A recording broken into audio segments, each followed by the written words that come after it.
Hi, I'm Lucy Cohen, one of the co-founders of Mazuma, the first subscription accounting firm that deals exclusively with small and micro businesses. And we have been going since 2006 and have rapidly scaled and are one of the largest providers with this service in the UK. And as a business owner, I wanted to share my experiences of what happens when you get a bad review online. It's going to happen. If you are building your business and you're doing all the stuff they tell you to do in digital marketing, like getting third-party testimonials and getting your customers to leave you great reviews on maybe your Facebook page or Google or Trustpilot or reviews.co.uk or whatever. If you're chasing those 5-star reviews and you're advertising those 5-star reviews and the algorithm's out there promoting you to people with 5-star reviews, one day you will get a 1-star review.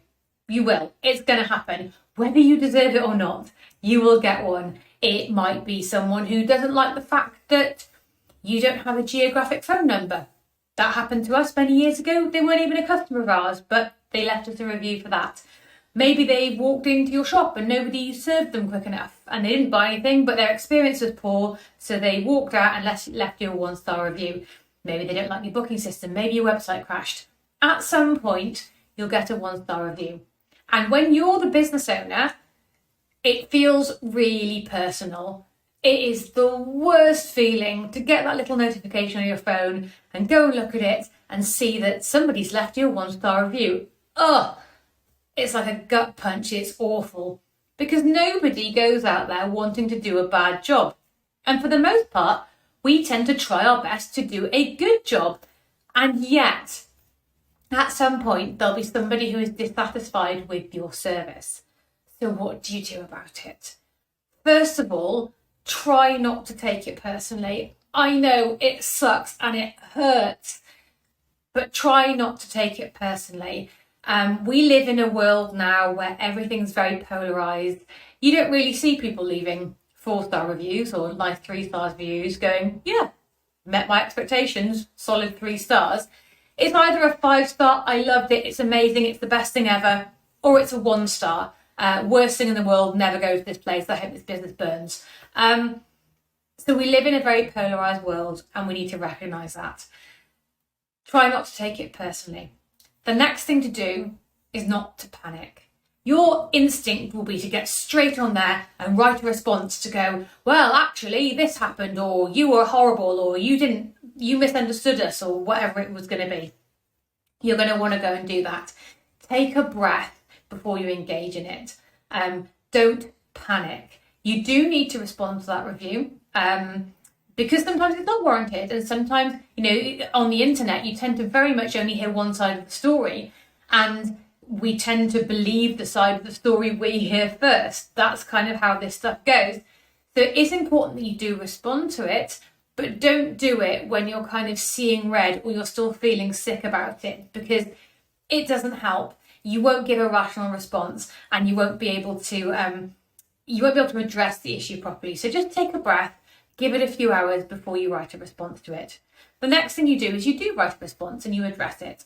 And in doing so, you look at a couple of things. First of all, you want to look at this review and ask yourself honestly, have they got a point?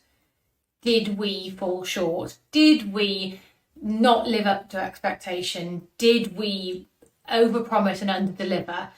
If they've got a point, the first thing you do is you say that. You say, I'm really sorry.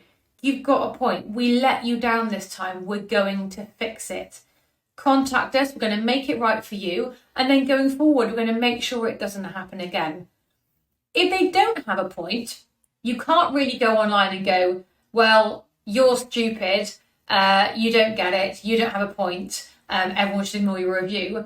You do need to address that you're sorry they were disappointed and you'd love to engage with them further and find out what the issue is and see if there's anything you can do. You can't kind of snap back at it. But you do need to look inside and go, well, have they got a point? If they don't have a point, then the final thing you do, if you don't think they have a point and that the review is unjustified, once you've responded to it online calmly and sensibly, you just need to let it go.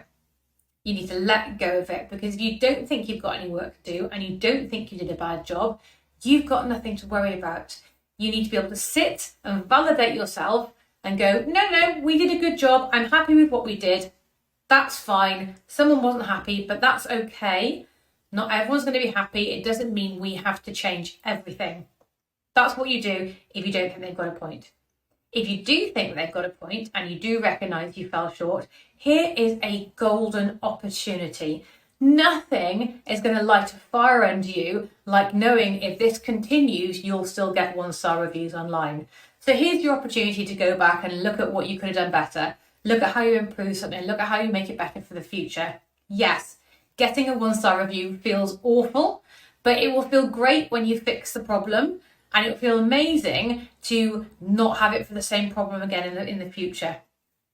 Unfortunately, we live in a place where every now and again this is going to crop up, and it's either something where you're taking it as a learning opportunity, or it's something where you're going and just accepting that this is part of popping your head above the parapet in business, and I just have to accept it, deal with it, and move on. So yeah, it sucks to get a 1-star review. I don't think it ever gets any better.